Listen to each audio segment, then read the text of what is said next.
अज पाण पढ़ंदासीं unit number 18 unit number 18 variations. हाणे वेरिएशंस चाहे उन खां पहिरियां ॿुधाइण खां पहिरियां त उन वटि असां खां पहिरियां एक्सरसाइज आहे 18.1 उन में असांखे मिलियल आहे find the ratios of the following. हाणे वेरिएशन खां पहिरियां पढ़ण खां पहिरियां उन जी मीनिंग खां पहिरियां असां रेशियो सम्झूं। रेशियो छा आहे? हाणे रेशियो ठहंदो, रेशियो खां पोइ प्रोपोर्शन, प्रोपोर्शन खां बाद में असांजो छा ठहंदो? वेरिएशंस ठहंदा। हाणे सभ खां पहिरियां त रेशियो चइबो छा खे आहे? हिन जी पहिरियां थोरो असां इंट्रोडक्शन कयूं, पोइ असां हिन जी एक्सरसाइज ईंदासीं। हाणे रेशियो चइबो आहे सिंधी में उनखे निस्बत। हाणे निस्बत असां आम ज़िंदगी में कीअं इस्तेमालु कंदा आहियूं? उन इस्तेमालु छा आहे त कॾहिं तव्हां जॾहिं महिल अटो ॻोहींदा हूंदव त अटो ॻोहण में तव्हां उन में लूणु विझंदा हो। छा कंदा हो? लूणु विझंदा हो। लूणु विझण में तव्हां पंहिंजे डेली बेसिस ते जेका तव्हांजी रूटीन हूंदी आहे, जेतिरो अटो विझंदा हो ॻोहींदा हो, उन में ओतिरे क़दुरु उन में लूणु विझंदा हो। त उन में छा थींदो आहे? उन जी निस्बत जेका आहे बराबरि हूंदी आहे। त न जेको अटो घणो साल्टी थी वेंदो आहे, न जेको आहे फिको थी वेंदो आहे। पर जेकॾहिं तव्हां उन जे डेली बेसिस खां वधीक लूणु विझो त उन में छा आहे त उन जी जेका रेशो ईंदी उहा साल्टी थी वेंदी। जेको असांजो अटो आहे उहो साल्टी थी वेंदो, मतिलबु लूणियाठो घणो थी वेंदो। त इहो जेको आहे जॾहिं असां निस्बत कॾहिं कॾहिं ॿिनि क़िस्मनि जा थींदा आहिनि। कॾहिं कॾहिं असांजी निस्बत वधी वेंदी आहे, कॾहिं खुटी वेंदी आहे। त निस्बत असां अहिड़ियुनि शयुनि खे चवंदा आहियूं जंहिंमें असां कंहिं ॿिनि शयुनि जी भेट कयूं। पर हाणे रेशो छा खे चइबो आहे? रेशो असां चवंदा आहियूं उनखे ऐं रेशो कंहिं बि ॿिनि शयुनि साॻी यूनिट वारनि शयुनि जी भेट खे रेशो चइबो आहे। मिसाल जी ॻाल्हि मां तव्हांखे चवां, बाबा हिकिड़े पासे तव्हां वटि हुजे पेन ऐं ॿिए पासे तव्हां वटि रेशो हुजे कॉपी। हाणे तव्हां हिन ॿिन्ही जो रेशो मालूम कंदव? कॾहिं बि हिन ॿिन्ही जो रेशो मालूम न थींदो।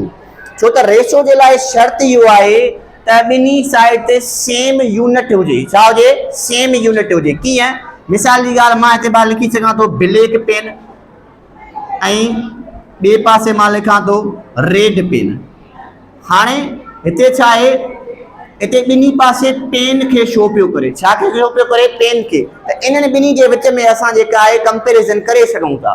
कंहिं बि ॿिनि साॻी यूनिट वारनि जे शयुनि जे कंपेरिज़न खे असां रेशो चवंदा आहियूं। ठीकु आहे। हाणे रेशो मिसाल जी ॻाल्हि असां हिते था लिखूं 4 जेके आहिनि ब्लैक पेनूं आहिनि ऐं जेके 10 आहिनि उहे रेड पेनूं आहिनि। त इन्हनि जो रेशो छा ठहंदो? त रेशो हाणे उनखे मालूम करण खां पहिरियां रेशो जा 2 हिसा हूंदा आहिनि। There are 2 types or 2 parts of ratio. पहिरें रेशो खे, पहिरें पार्ट खे असां एंटीसीडेंट चवंदा आहियूं। छा चवंदा आहियूं? एंटीसीडेंट। ऐं ॿिए पार्ट खे जेको सेकंड पार्ट हूंदो आहे उनखे असां कॉन्स्टिट्यूएंट चवंदा आहियूं। ठीकु आहे, सम्झ में अचे थी ॻाल्हि?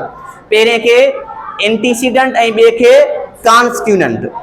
हाणे कॉन्स्टिट्यूएंट ऐं एंटीसीडेंट, हाणे जॾहिं तव्हां खां केरु पुछे बाबा रेशो खे असां 2 तरीक़नि सां लिखी सघूं था। रेशो जा फॉर्म 2 आहिनि। 3/4/10 आहे, हिनखे 4/10 बि लिखी सघूं था। हाणे ही ॿई जेके आहिनि रेशो जा फॉर्म आहिनि। Ratio is the form of division, ईअं बि असां चवंदा आहियूं। कॾहिं कॾहिं एमसीक्यू असां वटि ईअं ईंदो आहे त ratio is the form of dash, असां डिवीजन में हुनखे लिखंदा आहियूं। त डिवीजन में जेकॾहिं एंटीसीडेंट आहे उहो असांजो न्यूमरेटर थी वेंदो, कॉन्स्टिट्यूएंट आहे उहो असांजो डिनोमिनेटर थी वेंदो। त सिंपली कंहिं बि ॿिनि सेम काइंड्स या सेम यूनिट्स जे कंपेरिज़न खे असां रेशो चवंदा आहियूं। हाणे रेशो खां पोइ ॿ रेशो जॾहिं पाण में मिलंदा आहिनि त पोइ असांजो प्रोपोर्शन ठहंदो आहे, तनासुब ठहंदो आहे। मिसाल जी ॻाल्हि असां लिखूं था 2/4 प्रोपोर्शन 4/8। हाणे हिनखे असां चवंदा आहियूं प्रोपोर्शन। हाणे प्रोपोर्शन छा हूंदो आहे? दी कंपेरिज़न बिटवीन 2 रेशोज़। हिते 2 क्वांटिटीज़ आहिनि हिकु रेशो में, हिते छा आहिनि? पर रेशो जी पाण में भेट कयूं त उनखे असां प्रोपोर्शन चवंदा आहियूं। हाणे प्रोपोर्शन छा ते मुश्तमिल हूंदो आहे? उन्हनि जे मिडिल जेके विच वारियूं जेके रक़मूं आहिनि उनखे एक्सट्रीम चयो वेंदो आहे, ऐं जेके लास्ट वारियूं ॿ रक़मूं आहिनि उन्हनि खे असां सॉरी विच वारनि खे असां मीन्स चवंदा आहियूं, ऐं जेके पछाड़ी वारियूं जेके 2 रक़मूं आहिनि उनखे असां एक्सट्रीम चवंदा आहियूं। हाणे मीन्स ऐं एक्सट्रीम में जेकॾहिं का बि अननोन वैल्यू हूंदी उहा असां उन तरीक़े सां मालूम करे वेंदासीं।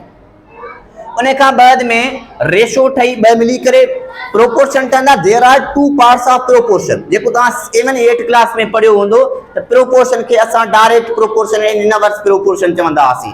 पर हिते डायरेक्ट उन नालो ई वेरिएशन जो चैप्टर खे ॾिजो आहे। वेरिएशन जो मतिलबु हूंदो आहे तब्दीली। छा? तब्दील। There are 2 types of variations, direct and inverse. Variation direct variation होंदी आहे, ॿी इनवर्स वेरिएशन होंदी आहे।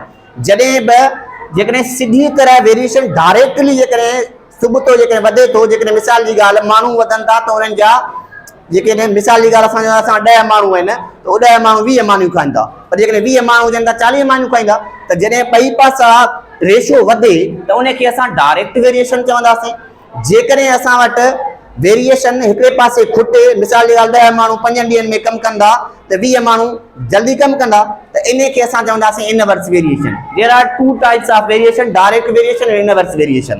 हाणे त सभ खां पहिरियां असां छा सिखियो आहे, रेशो सिखियो आहे। रेशो खां पोइ असां हुन जा ॿ पार्ट्स सिखिया आहिनि, एंटीसीडेंट ऐं कॉन्स्टिट्यूएंट। रेशो खे असां अणपुर में लिखी सघूं था, एंटीसीडेंट खे असां न्यूमरेटर चवंदासीं, कॉन्स्टिट्यूएंट खे असां डिनोमिनेटर चवंदासीं। उन खां बाद में असां ॿ रेशो मिली करे प्रोपोर्शन ठाहींदा। प्रोपोर्शन में छा हूंदो आहे, ॿिनि खां वधीक रेशो जी पाण में कंपेरिजन थींदी आहे। उन जे विच में ॿिन्ही टर्म्स खे असां मीन्स चवंदा आहियूं, या आख़िरी ॿिनि रक़मनि खे असां एक्सट्रीम्स चवंदा आहियूं। हाणे को बि प्रोपोर्शन जा 2 क़िस्म हूंदा आहिनि। हिकिड़ो हूंदो आहे डायरेक्ट प्रोपोर्शन, ॿियो हूंदो आहे इनडायरेक्ट प्रोपोर्शन, जंहिंखे असां अपर लेवल में वेरिएशन जो नालो ॾिनो आहे। हिकिड़ो हूंदो आहे डायरेक्ट वेरिएशन, ॿियो हूंदो आहे इनवर्स वेरिएशन। त हाणे हिन जो असां जेको आहे इंट्रोडक्शन सम्झी चुका आहियूं। हाणे असां कुझु प्रॉब्लम आहिनि उन्हनि खे डिस्कस कंदासीं।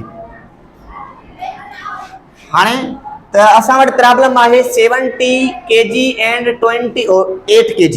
त हाणे ॾिसो, सभ खां पहिरियां तव्हां ॾिसंदो त हिन ॿिन्ही जा यूनिट सेम हुजनि।